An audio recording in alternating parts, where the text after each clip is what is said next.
alcaldes, diputados, senadores, a todos os seus cargos orgánicos, en definitiva, a todos e cada un dos seus afiliados, na medida en que poida, animándoos a secundar o boicot que onte iniciaron os gandeiros a aquelas marcas, e as decimos ademais con total claridade, as marcas de Río, de Celta e de President, que de alguna maneira están a extorsionar e a abocar á ruína a todos os gandeiros galegos. Para o PSDG, polo tanto, o sector lácteo é un problema, é un sector estratéxico e é un sector estratéxico de verdade, non só para anunciar cando un é investido presidente da Xunta. E neste tema non pode haber pasividade nin medias tintas.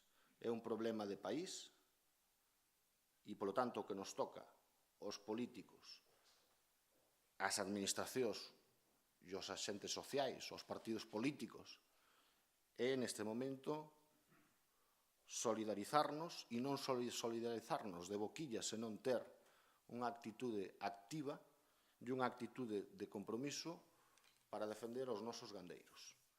Os políticos, polo tanto, o señor conselleiro, a Xunta de Galicia, o que temos que facer é ofrecerlle solucións.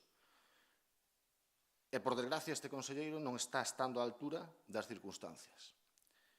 Nós non queremos que se irrite máis e lle vamos a decir claramente que é o que queremos. Si en Galicia ten un problema tan grave como o do sector lácteo, o conselleiro de Agricultura, a Xunta de Galicia e o seu presidente teñen que liderar este problema. Non é admisible que en todo este ano, donde os gandeiros xa veñen padecendo esta crisis, non teña convocado ao sector. Non é admisible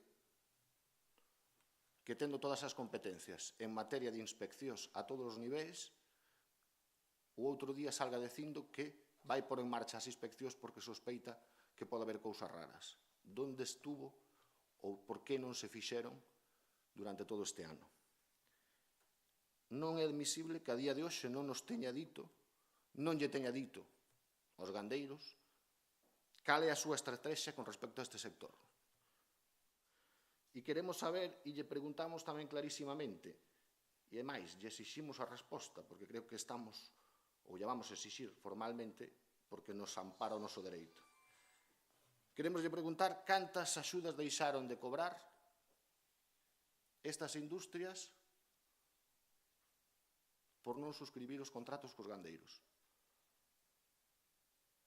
O conselleiro, este goberno,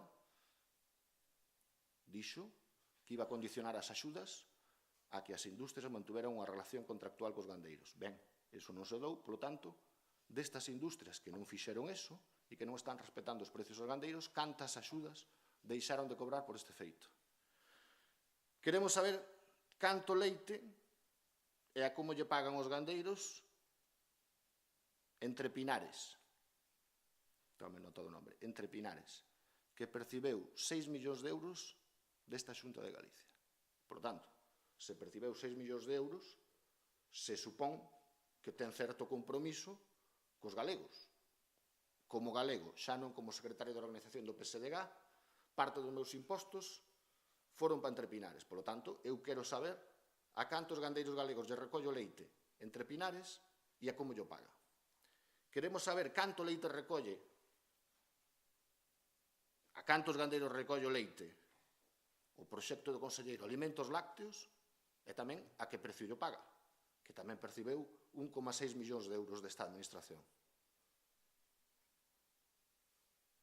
E queremos saber por que, se este mes pasado subo leite en toda España, onde xa estaba moi por encima de nós, por que en Galicia non se dá? Coa mesma legislación comunitaria e coa mesma legislación estatal. E se este señor conselleiro non sabe como afrontar este problema, que nos pregunte. E se non nos quere preguntar a nós, que lle pregunte ao conselleiro de Medio Rural de Asturias ou que lle pregunte ao conselleiro de Medio Rural, que ademais é do seu mesmo partido, de Castilla e León. E se quere, e remato con isto, empezar a previr os incendios do ano que ven, ten unha oportunidade de ouro que é por onde hai que empezar, que é por protexer